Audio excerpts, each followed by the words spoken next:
नमस्कार दोस्तों, स्वागत है आपका आपके अपने चैनल योग सिद्धि पर, जहां हम बात करते हैं योग, ध्यान।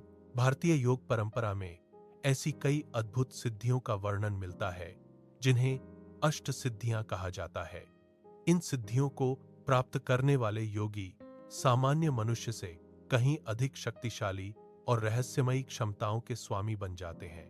आज हम बात करने वाले हैं एक ऐसी ही अद्भुत शक्ति के बारे में जिसका नाम है लघिमा सिद्धि। कहा जाता है कि इस सिद्धि को प्राप्त करने वाला योगी अपने शरीर को इतना हल्का कर सकता है कि वह हवा में उड़ सकता है, पानी पर चल सकता है और गुरुत्वाकर्षण के प्रभाव से मुक्त हो सकता है। लेकिन सवाल यह है कि क्या यह सिर्फ एक कहानी है या फिर इसके पीछे कोई गहरा आध्यात्मिक और वैज्ञानिक रहस्य छिपा हुआ है। आज के इस वीडियो में हम विस्तार से जानेंगे लघिमा सिद्धि क्या है, यह कैसे प्राप्त होती है, प्राचीन ग्रंथों में इसका क्या वर्णन है और क्या वास्तव में मनुष्य हवा से हल्का हो सकता है। तो चलिए इस रहस्यमयी यात्रा की शुरुआत करते हैं। लघिमा सिद्धि क्या है? सबसे पहले समझते हैं कि लघिमा सिद्धि का अर्थ क्या है। संस्कृत शब्द लघु का अर्थ होता है हल्का और लघिमा का अर्थ है हल्कापन प्राप्त करना। लघिमा सिद्धि का मतलब है अपने शरीर को इतना हल्का बना लेना कि वह गुरुत्वाकर्षण के प्रभाव से लगभग मुक्त हो जाए। योग शास्त्रों के अनुसार जब कोई योगी अपने शरीर के तत्वों पर पूर्ण नियंत्रण प्राप्त कर लेता है, तब वह अपने शरीर का भार कम या अधिक कर सकता है। यही कारण है कि कई प्राचीन ग्रंथों में वर्णन मिलता है कि महान योगी हवा में उठ जाते थे, लंबी दूरी तक बिना थके यात्रा करते थे और कई बार तो पानी पर भी चल लेते थे। यह सुनने में भले ही चमत्कार जैसा लगे, लेकिन योग दर्शन के अनुसार यह गहन साधना और चेतना की उच्च अवस्था का परिणाम है। अष्ट सिद्धियों में लघिमा का स्थान। भारतीय योग परंपरा में 8 प्रमुख सिद्धियों का वर्णन मिलता है, जिन्हें अष्ट सिद्धियां कहा जाता है। ये हैं अणिमा सिद्धि, महिमा सिद्धि, गरिमा सिद्धि, लघिमा सिद्धि, प्राप्ति सिद्धि, प्राकाम्य सिद्धि, ईशित्व सिद्धि, वशित्व सिद्धि। इनमें लघिमा सिद्धि चौथी सिद्धि मानी जाती है, जहां गरिमा सिद्धि शरीर को अत्यंत भारी बनाने की शक्ति देती है, वहीं लघिमा सिद्धि शरीर को अत्यंत हल्का बनाने की क्षमता प्रदान करती है। इस प्रकार ये दोनों सिद्धियां एक दूसरे के विपरीत लेकिन पूरक मानी जाती हैं। प्राचीन ग्रंथों में लघिमा सिद्धि का उल्लेख कई प्राचीन ग्रंथों में मिलता है, विशेष रूप से पतंजलि योग सूत्र, शिव पुराण, भागवत पुराण, हनुमान जी की कथाओं। इन ग्रंथों में बताया गया है कि जब साधक अपने शरीर के 5 तत्वों पृथ्वी, जल, अग्नि, वायु और आकाश पर नियंत्रण प्राप्त कर लेता है, तब वह इन तत्वों की प्रकृति को बदल सकता है। जब शरीर में वायु तत्व का प्रभाव बढ़ जाता है, तब शरीर हल्का हो जाता है। यही स्थिति लघिमा सिद्धि की ओर ले जाती है। हनुमान जी और लघिमा सिद्धि। भारतीय परंपरा में हनुमान जी को अष्ट सिद्धियों का स्वामी माना जाता है। जब वे समुद्र पार करके लंका गए थे, तब उन्होंने अपने शरीर को कई बार छोटा और हल्का किया। एक स्थान पर वे इतने हल्के हो गए कि हवा में उड़ते हुए लंका पहुंचे।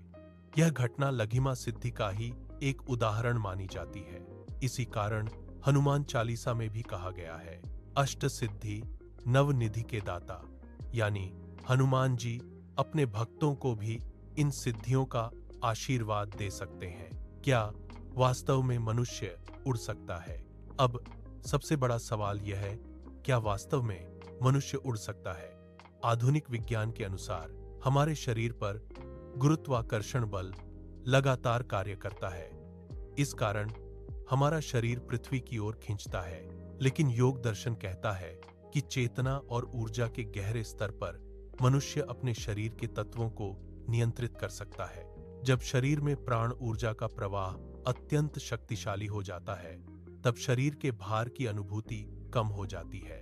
कई ध्यान साधकों ने अपने अनुभवों में बताया है कि गहरे ध्यान में उन्हें ऐसा महसूस होता है जैसे उनका शरीर बहुत हल्का हो गया हो या जमीन से ऊपर उठ रहा हो। हालांकि यह अनुभव हर साधक को नहीं होता। लघिमा सिद्धि कैसे प्राप्त होती है?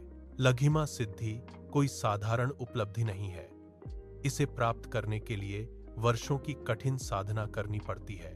इसके लिए मुख्य रूप से 3 चीजें आवश्यक मानी जाती हैं। 1. प्राणायाम।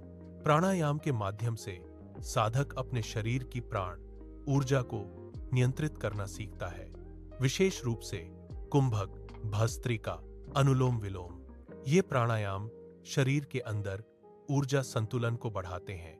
ध्यान, गहरा ध्यान मन को स्थिर करता है। जब मन पूरी तरह शांत हो जाता है, तब साधक अपने शरीर और ऊर्जा पर अधिक नियंत्रण प्राप्त कर सकता है। 3. चित्त पर नियंत्रण। योग दर्शन के अनुसार चित्त ही सभी शक्तियों का स्रोत है। जब चित्त पूरी तरह नियंत्रित हो जाता है, तब साधक के अंदर छिपी हुई शक्तियां जागृत होने लगती हैं। क्या सिद्धियां साधना का लक्ष्य होनी चाहिए? यहां एक बहुत महत्वपूर्ण बात समझना जरूरी है। महान योगियों ने हमेशा चेतावनी दी है कि सिद्धियां साधना का लक्ष्य नहीं होनी चाहिए, क्योंकि कई बार सिद्धियां साधक को अहंकार और भ्रम की ओर ले जाती हैं। पतंजलि योग सूत्र में कहा गया है कि सिद्धियां केवल साधना के मार्ग में आने वाले उत्पाद, साइड इफेक्ट्स हैं। सच्चा लक्ष्य है आत्मज्ञान, मोक्ष और परम चेतना का अनुभव। लघिमा सिद्धि का आध्यात्मिक अर्थ। यदि हम लघिमा सिद्धि को केवल शारीरिक उड़ान के रूप में देखें, तो हम इसके गहरे अर्थ को समझ नहीं पाएंगे। आध्यात्मिक दृष्टि से लघिमा सिद्धि का अर्थ है अपने मन और अहंकार को इतना हल्का बना लेना कि जीवन का कोई भी बोझ आपको दबा न सके। जब मन इच्छाओं से मुक्त हो जाता है, भय से मुक्त हो जाता है और अहंकार से मुक्त हो जाता है, तब व्यक्ति के अंदर एक अद्भुत हल्कापन उत्पन्न होता है। यही वास्तविक लघिमा है। निष्कर्ष दोस्तों, लघिमा सिद्धि केवल एक रहस्यमयी शक्ति नहीं है, बल्कि यह मानव चेतना की असीम संभावनाओं का प्रतीक है। यह हमें यह सिखाती है कि मनुष्य केवल एक साधारण शरीर नहीं है, बल्कि उसके अंदर अनंत ऊर्जा और संभावनाएं छिपी हुई हैं। योग, ध्यान और साधना के माध्यम से हम अपने भीतर छिपी इन शक्तियों को जागृत कर सकते हैं। लेकिन याद रखिए, सच्ची साधना का उद्देश्य सिद्धियां नहीं, बल्कि आत्मज्ञान है। अगर आपको यह वीडियो पसंद आया हो तो वीडियो को लाइक करें, शेयर करें और चैनल को सब्सक्राइब करना न भूलें। और कमेंट में जरूर बताइए, क्या आप मानते हैं कि योग के माध्यम से ऐसी सिद्धियां प्राप्त की जा सकती हैं? हम मिलेंगे अगले वीडियो में एक और रहस्यमयी विषय के साथ। धन्यवाद।